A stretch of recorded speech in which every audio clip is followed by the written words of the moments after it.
You're listening to the Sex Addicts Recovery Podcast, a place for sex addicts to share their experiences of recovery, to help break the stigma, myths, and misconceptions of sex addiction. This podcast may contain topics of sexuality, sexual trauma, dysfunction, or other things that may be triggering, so listener discretion is advised.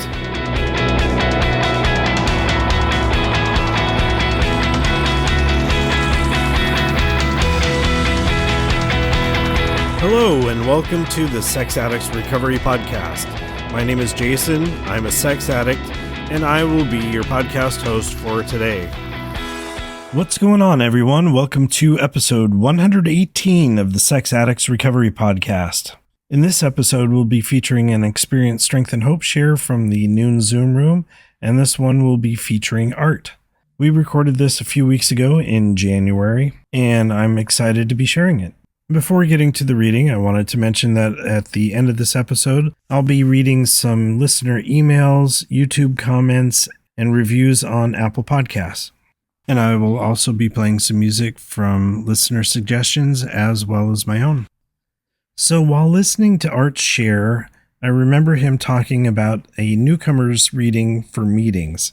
And so looking up the section on meetings in the Green Book, I found this reading on page 11, about halfway down, and it says, many groups suggest that newcomers attend at least 6 meetings before deciding if the program is right for them.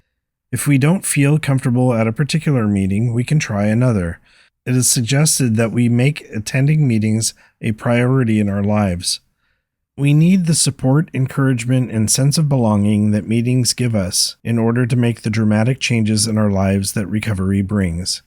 As sex addicts, we are especially prone to isolating. Many of us acted out alone or in secret. Meetings are an important way of breaking this isolation. At meetings, we discover that we are not unique. If we listen to the experiences and feelings we have in common, we will find that we are more alike than we are different. At meetings, we learn that we can trust others to know who we really are and still be accepted by them. I may have read this section on another episode of the podcast, but when Art was sharing about that newcomer's reading, I really wanted to read this on this episode. I know that there are meetings out there that will read this section when someone is new to the program. And when approaching newcomers, I usually talk about attending at least 6 meetings before deciding whether this program is right or not, or whether the meeting is right or not. So with that out of the way, I am going to turn it over to the Experience, Strength, and Hope share from Art at the noon Zoom meeting. Here it is. I hope you enjoy it.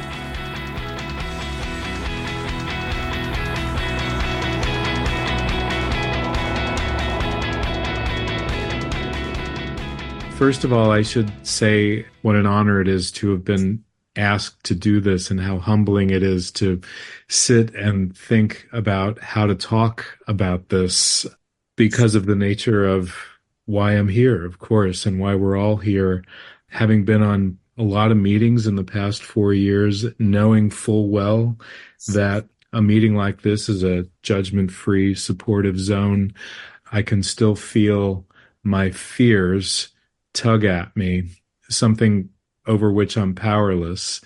So I'm really grateful for the opportunity to step outside of my small, fearful self and talk a little bit about what has happened to me. And on that note, I also want to acknowledge all the newcomers. You guys are my heroes right now. Thank you for being here. And I hope that we can connect in some way that is helpful for both of us in our recovery. It's January, and so I also know that there are a lot of people here who have heard me talk about my story before. I don't think it'll be entirely repetitive. I never tell this the same way twice. But it being January, this being a month when I think about my powerlessness a lot after having been in recovery solidly for 4 years, this talk will probably center around that theme quite a bit. So without further ado, I will tell the story the way it comes to me via my higher power. And I should start very young and say that my home life was basically pretty happy and luxurious. I grew up in the suburbs of Philadelphia. I wanted for nothing. My parents provided all that I needed, including lots and lots of free time and a very comfortable household that had cable TV. I grew up in the 70s, and so I wonder how many people in the rooms that are my age are people who were affected by the advent of cable TV in the early 80s as it seemed to proliferate exponentially across households in the US. And how many of us are also what I call Prism babies, Prism being the network that was local to the Philadelphia area they would send you every month a program of the movies that were going to be on Prism. And it was easy to spot the movies that would lead one into a room like this later on.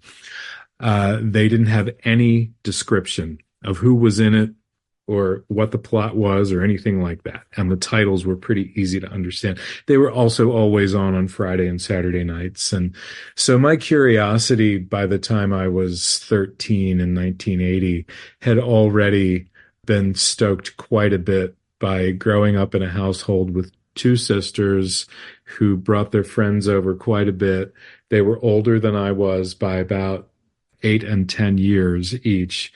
So I grew up in an environment of young women and issues of Cosmo hanging around and, nothing explicit, but always sort of on the periphery of my consciousness was that there was this world out there that was very intriguing to me.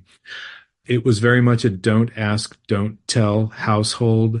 If the subject of my interest in the opposite sex came up, it was always with teasing and shame and embarrassment. And so I didn't dare talk about that. My sisters teased me. My parents didn't know how to handle that in ways that were healthy and open. So probably the best sort of parable or tale from that time of my life was having the experience of being alone in the family room on a Friday night, and watching the VCR. You could program VCRs to record stuff at a given time. Watching the VCR turn itself on to record something and turning on the TV to see what it was recording and seeing that it was probably that my father had set it up to record one of those movies on Prism, and never saying a word about it to anyone. My father never saying a word about it to me, and thinking that well, this is just the way things are. This is the sort of boundaryless, not even being able to identify it as boundarylessness at that time, having no awareness. And thinking that this is just the way things are and this is fine and good. And, I had lots of friends that had similar experiences. If I dared talk to them about it or hear one of them talking about it.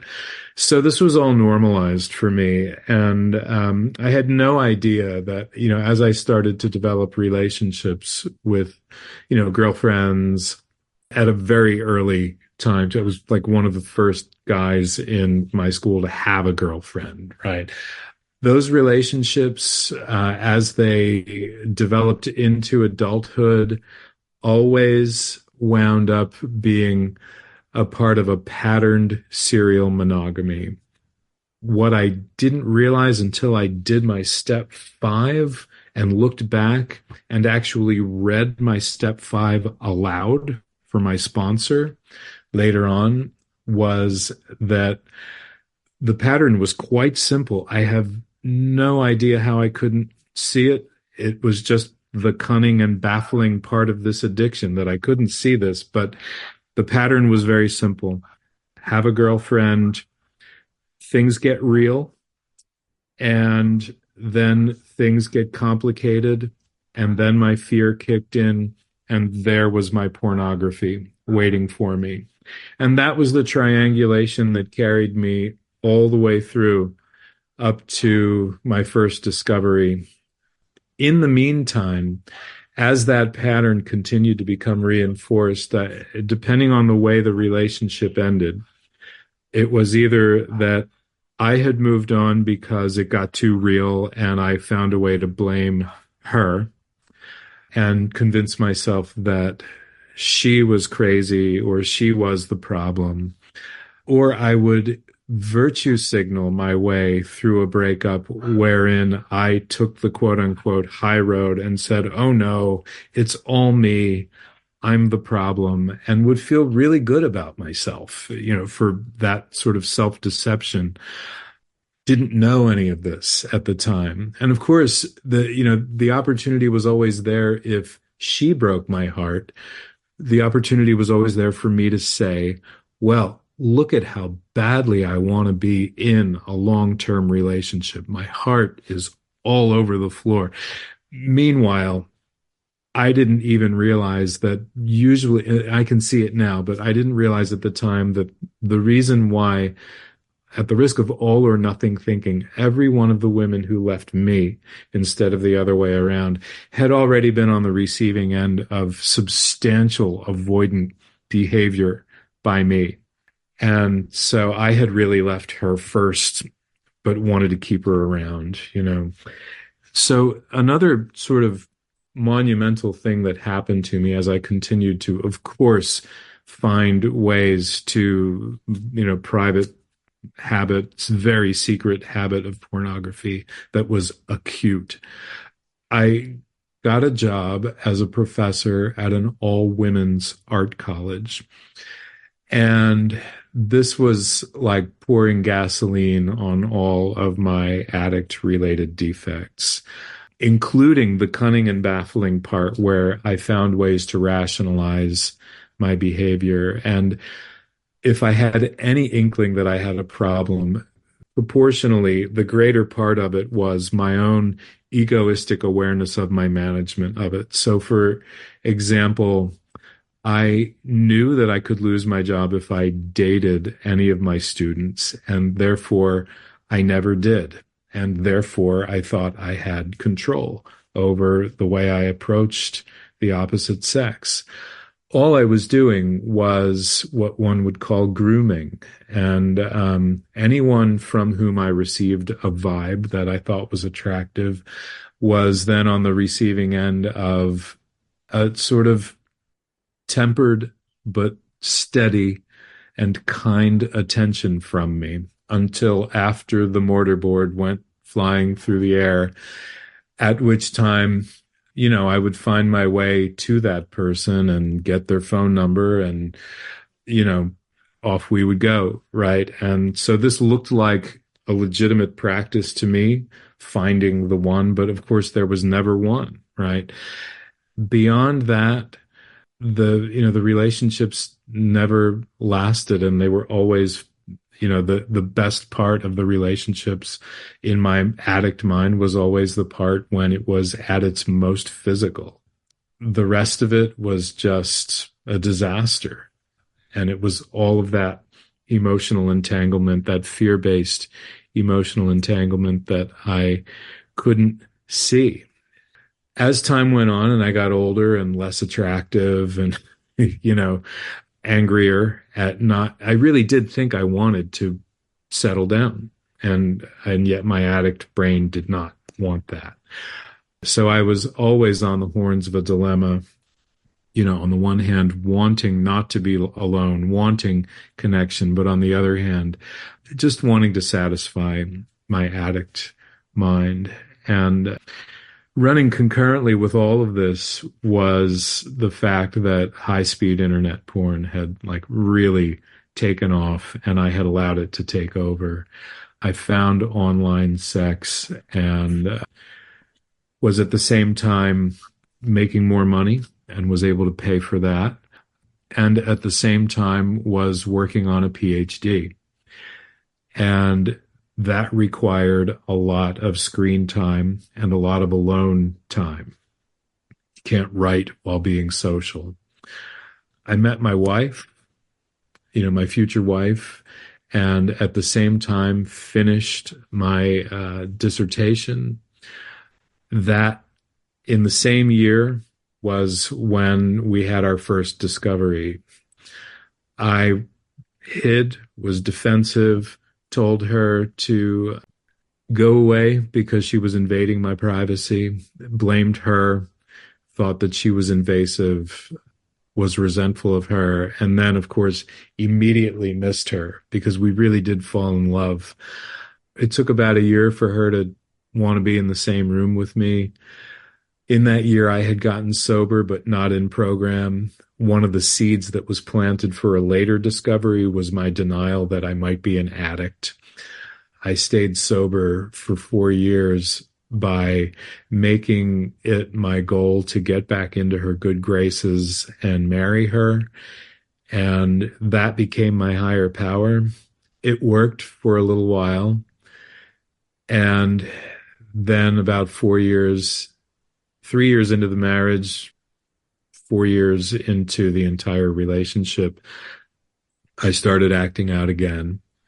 We had a dysfunctional pattern after things got real between us. She came to the marriage with her own problems, of course, and I was immediately resentful of her doing what I thought was changing, right, and deceiving me. I thought that she had been deceitful about all of the sunshiny, wonderful, happy things that she was when I first met her, and that she had hidden that.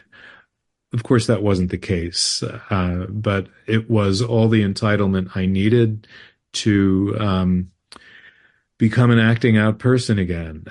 And so I was making even more money.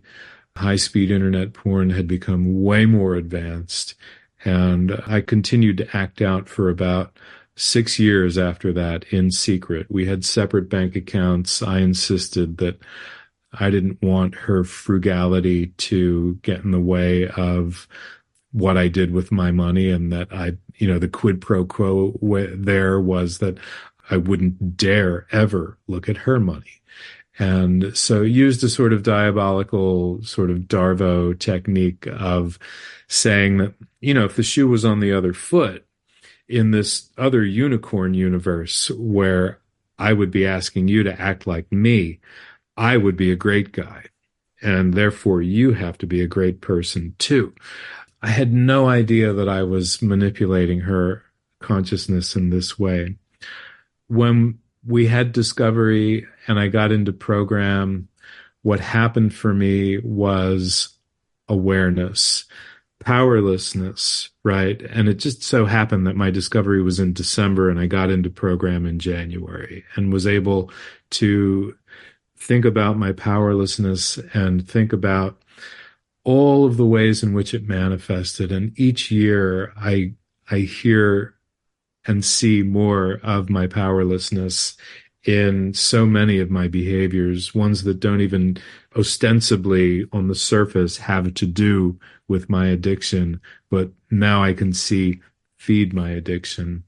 And I will close by talking about one, I think, very powerful way in which this program has helped me see my powerlessness. And I'll say this is one way among thousands of ways over the past 4 years. I was in a circles workshop run by someone here, very good circles workshop, and heard a voice talking about the ways in which they would survey an airport bar and try to figure out where would be the most advantageous place to start with acting out while away from home. And I felt myself listening to that, not as a recoverer, but as an inner addict, and hearing myself say to myself, so that's how it's done. And like my addict taking notes. Because of program, I didn't feel shame in that moment. Instead, I told my sponsor about it. And with a little bit of shame, of course, but it wasn't the primary driving motive. That would have made me keep it a secret, right? My sponsor responded quite rightly by saying, what you just did was point out your own powerlessness. That your brain, your addict brain, took over for a moment and listened to that discussion as perhaps an avenue towards acting out is a sign of your powerlessness.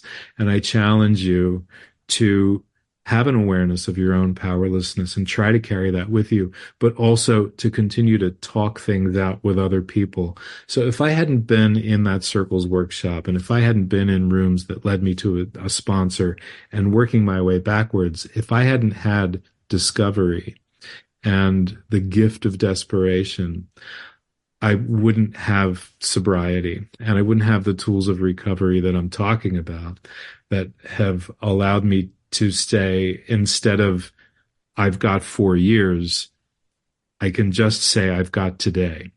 And that's the most important thing. And that makes me no different than any of the newcomers I shouted out to at the beginning of this share.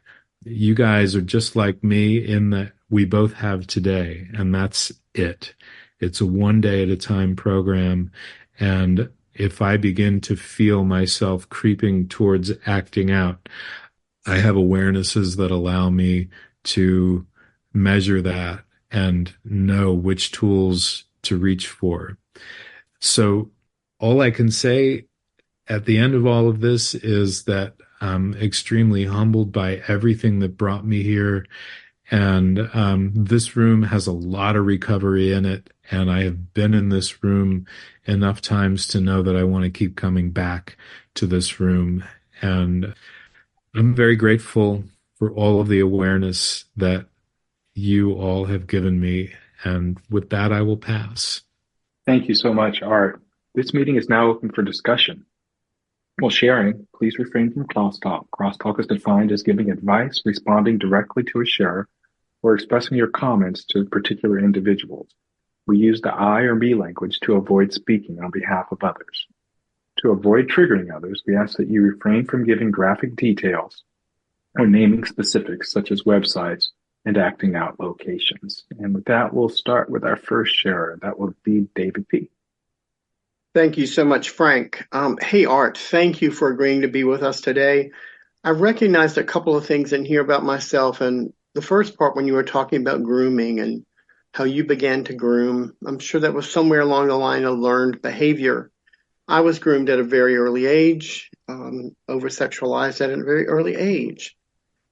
But it wasn't until I really came into this space that I began to understand truly what grooming was. Yes, on a cognitive level, I understood it, but I didn't understand it on the emotional level and the level of recognizing it was my powerlessness.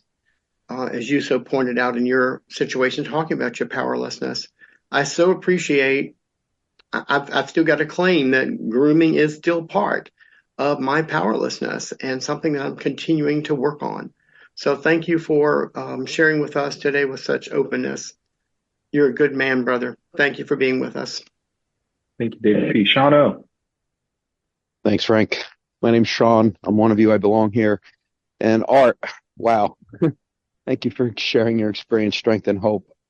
One of the things early on in your share that I really identified with, I grew up in New Jersey on the East Coast, and I had relatives in South Jersey. And where does South Jersey get their cable from? Philly. Yeah, Prism, baby. Understood that. Really identified with that. But one of the biggest things when you were closing up was talking about the powerlessness. And I've been coming to SAA since January of last year. And until I got powerlessness about a month and a half ago, I really didn't get what was going on. So thanks for that reminder. And thank you so much for sharing today. Great message. I really appreciate it.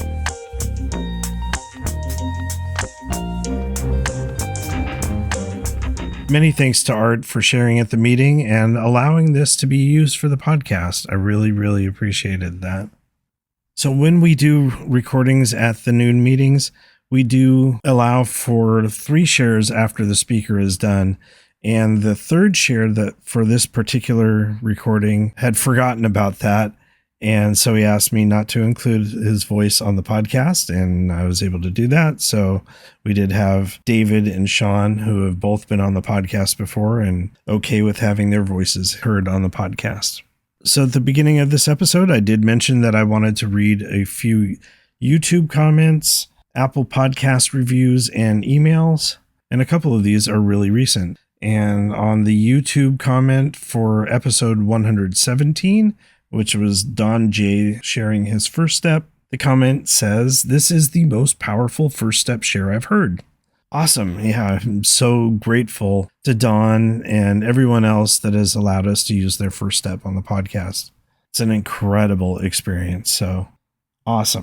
And I think the only other comment that we got, I had read on a previous episode.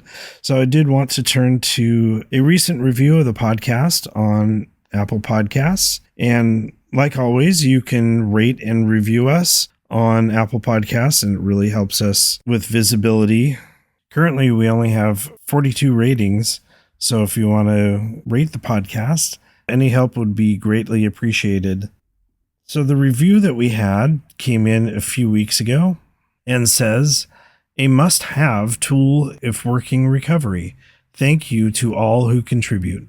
And you're very welcome on behalf of me and the Bay Area Intergroup, and then all of the guests that we've had on the podcast. I'm super grateful. Email wise, there was one that just came in, and I believe that I read his first email a few episodes ago, and so we got an update. This is from our listener with the initial B. This new one says, "Jason, just wanted to thank you for the podcast that you do. I started SAA back in November of 2023, and I thank God for every day for his strength. I've been sober since the second week of November, and I do admit there have been temptations. I started listening to the podcast all the time when I wrote you back in November. I had just started listening before my first meeting in Mississippi, and I'm trying to make meetings every week, but sometimes it's hard. Just a little background on me. I'm 56, divorced after being caught cheating, porn addiction, which has taken me deeper and deeper. I had been trying to hire prostitutes, among other things. I majored in music with a minor in pastoral studies while in college. While I was there, I was also heavily involved with porn. I dropped out of college, moved back home, and met my first wife. We watched porn together for a while, had 3 kids, and after 13 years of marriage, filed for divorce. I met my second wife and cheated on her most of our marriage, physically, mentally, and emotionally, with various women. And I had also gotten interested or curious about men, fantasizing about trans women to the point that I was trying to find someone around here. I've also started counseling for all of this. We've just started working the first step in our group in Mississippi, and I hope to keep you posted on my progress. My hope is that when I finish, that I would like to start a group in my hometown so that I can try to help others through this journey of healing. Again, thank you. Signed, B from North Mississippi." Awesome. Yeah. Please do keep us updated. I'd be happy to read out anything here on the podcast, and super grateful that you are listening and working the program.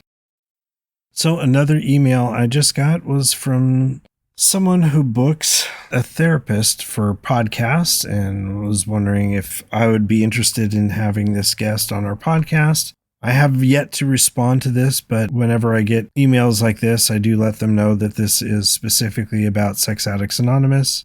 So I have heard from other listeners that they are interested in hearing from professionals. So I may be reaching out and seeing if this is a fit. Again, this person does have a podcast and books, and our podcast is not here to promote things. We're here to talk about sex addiction and recovery. And so that may be something that I can pursue in the future. If you have a strong opinion on that, please email me at jason@sexaddictsrecoverypod.com, and I would be grateful to hear any opinions on this subject.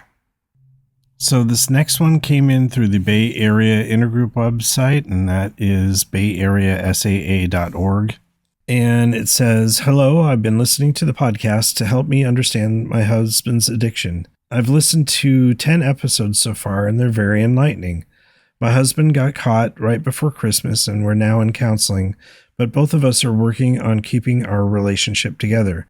I was wondering if you ever considered doing a podcast interviewing the partner. questions as a partner that I have, and gaining a better understanding for me as well, as maybe hearing some things from this side. I love your transparency and openness, and it would be completely judgment-free on my end, of course. Thank you. And I did respond to this one, saying, this is Jason from the podcast. Yes, we've done several episodes with partners of sex addicts. There's a program called COSA for anyone whose life has been affected by someone else's sex addiction. Very similar to Al-Anon and AA. There's some episodes of the Sex Addicts Recovery podcast with guests from COSA. As you can see, most of the recordings are from speaker meetings, and I would love to share more conversational interviews with COSAs in the future. And I did list out a number of episodes, including 82, 33, 39, 49, 56, 67, 76, 87, 93, 105, and 113, all featuring COSAs. And the guest on episode 105, Stephanie, we are trying to arrange a conversation with myself, Stephanie, and her husband, who is in SAA. So look for that episode coming up in the future. And additionally, we do have the SAA and COSA speaker meeting coming up this weekend as I am recording this. So hopefully we'll be able to share a couple more of those recordings coming up on future episodes of the podcast. But yeah, that was a welcome gift through the Bay Area SAA.org website. And she followed up that she is now on episode 13 and will keep an eye out for the other podcasts that I had mentioned. She's listening to them sequentially. And she's also looking for COSA meetings in North Carolina. So awesome. I did want to play some music here. One of the emails I read a few episodes ago talked about the comparison of throat singing from episode 98 to that of a didgeridoo. And it says, I was listening to the pod on throat singing and wondered if you had heard much didgeridoo music. And then 3 minutes later, you mentioned didgeridoo. Crazy. And I did mention in that episode that I have lots of didgeridoo music. I love the didge. I love playing it. I can't circular breathe, so I can only play the didge for a few seconds at a time. But yeah, I love the sound that it makes. There was a particular artist that I wanted to play a song from, and this is an artist called Nomad. And he put out a couple of albums in the late 90s. I looked for it on Apple Music and couldn't find it, but he had a self-titled album called Nomad, and the second album was called Songman. And it's kind of a fusion of electronic folk, world music, and acid jazz, ambient. So there's some really cool mellow grooves on this. And the song that I wanted to play is called Croc Country.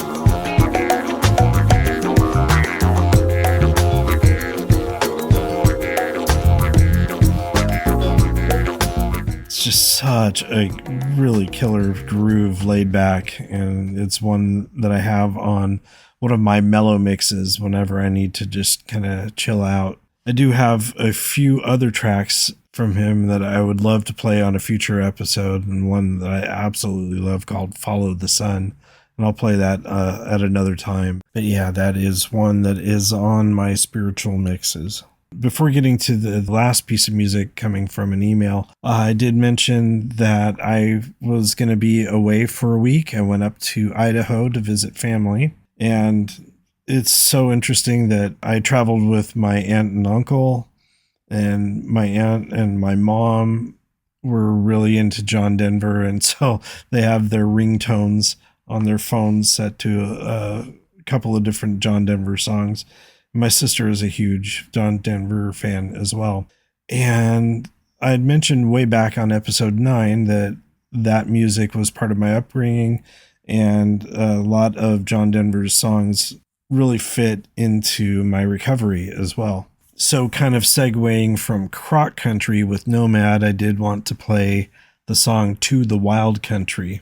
And again, this is John Denver's connection with nature, and it's particularly touching to me because, again, combining music and nature, those are the ways that I connect with my higher power. To the mountains, I can rest there. To the rivers, I will be strong. To the forest, I'll find peace there. To the wild country, where I belong. Yeah, I love this song. I remember listening to it when I was a kid in the car with my mom. A fond memory. So the last piece of music is a little bit more up-tempo. And this comes from our emailer, R. Yeah, I read some of his poetry on a previous episode, as well as music from Travis Meadows. And so the other song that he had mentioned on that email was a song called Surrender Control by Comeback Kid. And so, yeah, this is a more aggressive metal song and really, really dig it. And so, yeah, I did want to play a little bit of that song here. And the chorus is control, less of that, better me. Let go. I won't let it follow me. Control. Appear with a new disguise. Let go. I can't let it follow me for years to come.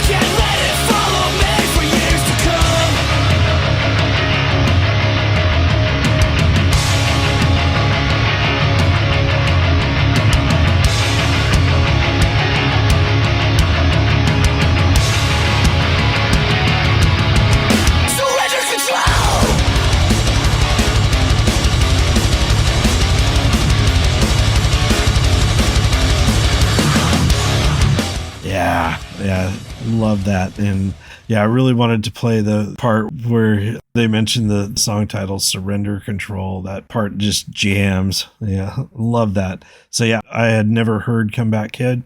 And so this is a great one for me to add to my playlist. Letting Go of Control. Awesome.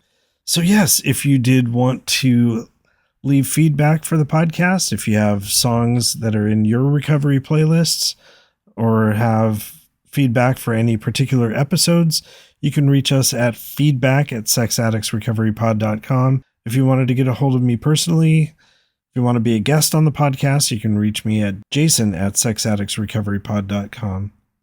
I've finally started recording and scheduling new interviews for the podcast. And like I mentioned earlier, we do have the SAA and COSA speaker meeting coming up. So I'm looking forward to sharing a lot of new episodes. And with that, I will close out this episode. I thank you so much for tuning into this one. And as always, keep coming back.